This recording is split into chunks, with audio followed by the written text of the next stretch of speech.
كل سنة وانتم طيبين أعزائي المشاهدين. بنحييكم من مقر الكاتدرائية المرقسية بالعباسية، حيث بدأ توافد المهنئين منذ الساعات الأولى للصباح لتهنئة قداسة البابا تودرس الثاني بابا الإسكندرية بطريق الكرازة المرقسية بعيد القيامة المجيد. عدد كبير من كبار رجال الدولة وشعب الكنيسة جاءوا لتهنئة قداسته بالعيد.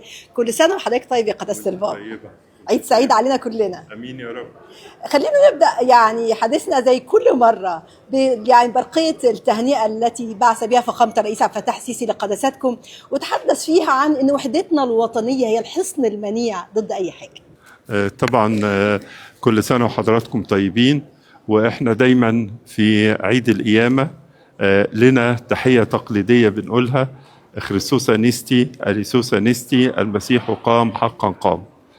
وبرقية السيد الرئيس وإرساله مندوب نيابة عن فخامته، وأيضا إرسال برقيات لكل المصريين الأقباط الموجودين في كنائس الخارج خارج مصر، كلها مشاعر طيبة.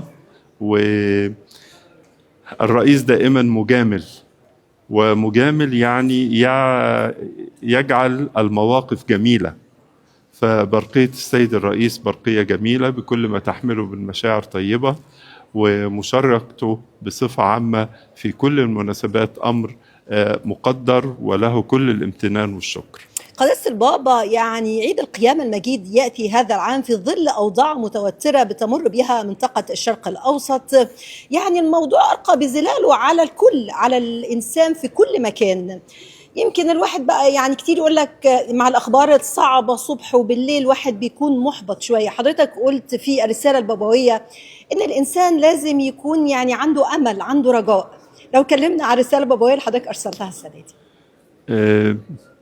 في عيد القيامة في معاني كتيرة، لكن أكتر معنى بيبقى مهم يوصل لكل إنسان اللي هو بعد الرجاء. حياة الإنسان دايما أحيانا يبقى فيها مواقف التفاؤل، مواقف التشاؤم، لكن البعد الجديد اللي يضاف لحياة الإنسان إنه يكون دايما عنده رجاء، عنده أمل، عنده نظرة إيجابية للمستقبل حتى في ظل هذه الأوضاع. حتى في ظل هذه الأوضاع طبعا. الأمل بيعطي طاقة إن الإنسان يمر في هذه الأوضاع. زي دايما أدي المثل بتاع الطالب اللي بيذاكر، لما بيكون عنده أمل ورجاء ده يديله طاقة أكتر إنه يذاكر عشان يحقق اللي هو عايز يوصل له. بالظبط. في حين لو هو كان فاقد لهذا الرجاء وقال كده: أنا مش نافع السنة دي، أنا هسقط السنة دي، أنا مش هعرف أكمل، فتروح منه الطاقة ويفقد كل شيء. فحتى في وسط الأزمات يوجد نور. ودايما يقولوا سواد الليل درجات، أقصى درجة هي الدرجة التي تسبق الفجر، اللي بعدها النور على طول. اللي بعدها النور وظهور النور. قداسة البابا، تلقيتم العديد من الاتصالات الهاتفية من السادة الوزراء وكبار رجال الدولة وفضيلة الإمام الأكبر يعني الشيخ الأزهر، اللي دايما بيحرص إنه يهني قداستك بكل الأعياد، وزي ما حضرتك قلت دايما عندنا 4 أعياد مش عيدين. لو كلمنا عما دار في هذا الاتصال، ويعني أنا عارفة إن دايما بيبقى فيه يعني مواقف مشتركة بين الكنيسة والأزهر. فضيلة الإمام كأخ عزيز اتصل بينا، هو كان موجود في الأقصر ساعتها اللي هي بلده يعني، وكانت فرصة ان احنا نتكلم في التليفون، وانا بتكلم وياه وبقول له يعني وانت موجود في الأقصر صوتك بيبقى حلو علشان موجود في وسط العيلة يعني او الأسرة الكبيرة. فطبعا ابتسم، وكان الحوار حوار دافئ وحوار لطيف خالص، وبيعبر عن المحبة الدائمة. وده أمر الحقيقة يعني أنا شخصيا بأحرص عليه غاية الحرص، وله مردود كبير في حياة الناس لما بيجد أن القيادات الدينية على هذا المستوى من المحبة، من التواصل، من التقدير لبعض. ده بينعكس على الشعب، وده بيأكد كمان رسالة السيد الرئيس اللي هو الوحدة الكاملة بين جميع المصريين. يا ربنا يديم علينا نعمة المحبة يا رب. أمين يعني يا رب. قداسة البابا، في عظة حضرتك في حد الإذاعة في حضرتك طلبت الأسر المصرية إنهم يكون عندهم ترشيد استهلاك. حضرتك قلت لازم نرشد الاستهلاك، صح؟ يعني أهمية ترشيد الاستهلاك ودعوة حضرتك لكل الأسر في هذا التوقيت. طبعا بسبب الحروب بنخسر الكتير، العالم كله بيخسر، وبالذات الحرب الأخيرة دهيت، وأتمنى أنها لا تعود يعني. يا رب. الحرب الأخيرة دي أثرت على مصادر الطاقة، والطاقة هي اللي بتحرك الدنيا بحالها. يعني الطاقة دي هي اللي بتخلينا نعرف نعمل الأكل، صح. التواصل، الاتصالات إلى آخره يعني. ف يعني بما ان احنا في زمن أزمة، والأزمة دي على مستوى العالم كله، مواجهة الأزمة ان احنا من الإنسان يدبر ما عنده من إمكانيات. يعني عندي 5 لمبات في البيت، لو خليتهم 4 هو ده ترشيد، أو ده تدبير، أو ده حكمة، بحيث ان انا لو جيت في يوم وما لقيتش طاقة تنور ال5، طب ما انا المتأثر. طب ما كل واحد هيقول يعني جت عليا انا. ما هي البداية بتبتدي بواحد. صح. الجدار الكبير بيبتدي بطوبة، صح. طوبة جنب طوبة تبني جدار، مش كده؟ حتى جسمنا، جسم الإنسان مبني من خلايا، خلايا بالملايين، كل خلية لها دور. فلما يبقى مصر فيها 30 مليون بيت، 30 مليون بيت، لو لمبة واحدة، لمبة واحدة طفيناها بنوفر 30 مليون لمبة. صح. ال 30 مليون لمبة دي لما بتحسب بقى بالطاقة توفر كتير خالص. مش توفر عشان نخزنه، لكن نوفر عشان يبقى في استدامة لاستخدام يعني حضرتك الشيء. قلت مصر الحمد لله فيها وفرة، الحمد لله. الحمد لله. يعني قداسة البابا، يعني خليني أقول لحضرتك، دايما في الأعياد يعني ما فيش حد بيسلم، في اللي عنده أوجاع وفي اللي عنده مشاكل وفي اللي عنده، يعني ما حدش بيسلم. ودايما حضرتك بتحب تقول كلمة تطبطب بيها على آلام الموجوعين ومن فقد يعني شخص عزيز لديه. أولا في ارتباط بين السماء والأرض، وإحنا عندنا إيمان كبير إن الشخص بيعيش على الأرض فترة وبعدين توجد الحياة الآخرة. الحياة الآخرة أيضا فيها حياة وفيها وجود، وبالتالي لما الإنسان بيتعرض لأي متاعب بأي صورة من الصور، من ضمنها فقدان الأحباء، بيبقى قلبه مجروح، لكن ده بيبقى رسالة بيرسلها الله إن الإنسان يرتبط بالسماء أكتر، ويرتبط بأن حياته تكون فاضلة، ويكمل حياته بسلام علشان يلتقي بأحبائه بعد كده. فدي نقطة مهمة جدا، إن كل الناس بتعيش، كل الناس بيجي لها وقت تنتقل من الأرض، شيء طبيعي يعني، شيء متكرر في حياة الإنسان. فالإنسان يرفع قلبه للسماء، يعدل سلوكه، يكون دايما بيتذكر الأحباء. وعايز أقول لحضرتك اللي بنحبهم مش بيموتوا، لأنهم عايشين في قلبنا. أنا بحب كلام حضرتك، حضرتك بتطبطب بيه على قلوبنا كلنا يعني. فهم عايشين في قلبنا.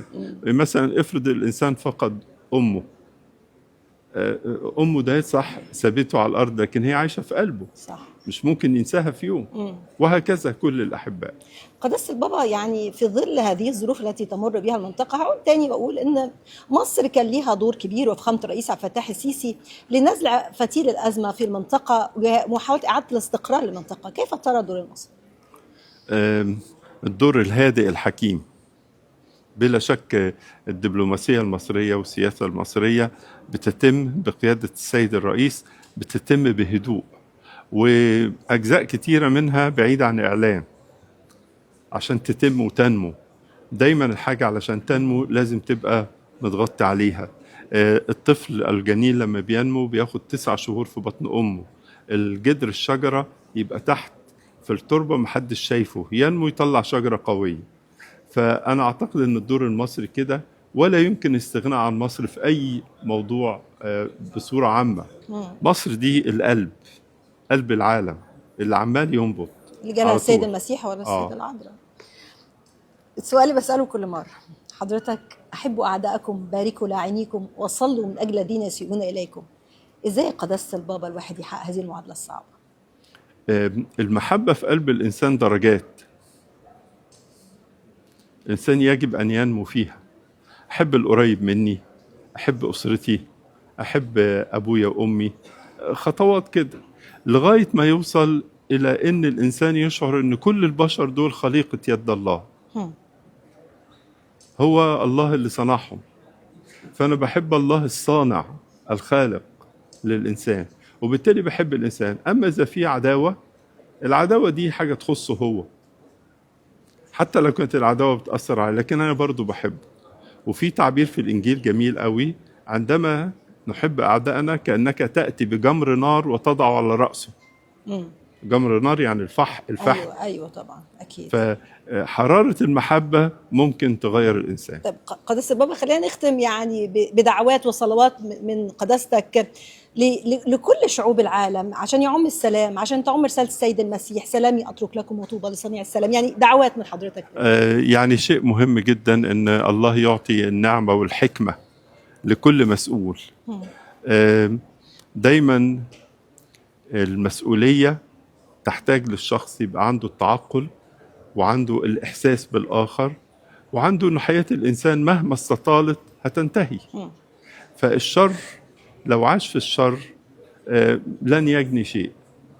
ثم حاجة مهمة جدا، أن الإنسان لازم يعرف أنه في يوم من الأيام هيقف قدام الله الديان العادل، ومخيف هو الوقوع في يدي الله الحي، أن الإنسان يقف قدامه وكل شيء يبقى مكشوف. فده يخلي الإنسان أنه ياخد باله. أحيانا في الحرب الأخيرة دي يقولوا انطلق صاروخ من حتة الفلانية للمكان التاني، والصاروخ ده ثمنه مش عارف 2 مليون دولار. 2 مليون دولار دول يبنوا مدرسة، يعلم أجيال، يبني مستشفى، يشفي عشرات من المرضى. لكن للأسف الفكر، فكر الأرض وفكر الشر وفكر القوة، فكر الغرور، فكر الغطرسة، فكر العناد، كل ده بيخلي الإنسان ما يشوفش الطريق قدامه. فأنا أدعو الجميع إلى السلام وإلى الروية والحكمة. يعني إحنا بنشكر حضرتك كثير قداسة البابا توادرس الثاني. يعني أنا بشكر حضرتك أولا، حضرتك دايما ولا مرة كسفتني، وكنت معنا دايما في كل لقاءاتنا مع التلفزيون المصري. وبتأسف لحضرتك لأن المرة اللي فاتت في عيد الميلاد المجيد حضرتك كنت تعبان، وأنا أثقلت عليك، وحضرتك ما قلتليش إن حضرتك تعبان.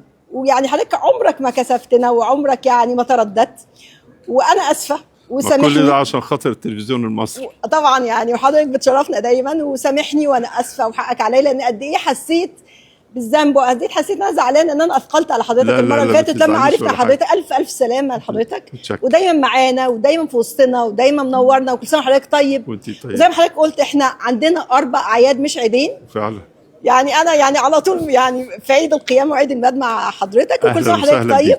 ويا رب يعيد الامن والامان والاستقرار لمنطقه الشرق الاوسط. يعني اعزائي المشاهدين، كان هذا هو لقاءنا مع قداسه البابا توادرس الثاني بابا الاسكندريه بطريقه الكرازه المرقسيه، حيث تواصل هنا في مقر الكاتدرائيه يعني استقبال المهنئين الذين جاءوا لتهنئه قداسته بعيد القيامه المجيد. اليكم مره اخرى زملائي في الاستوديو.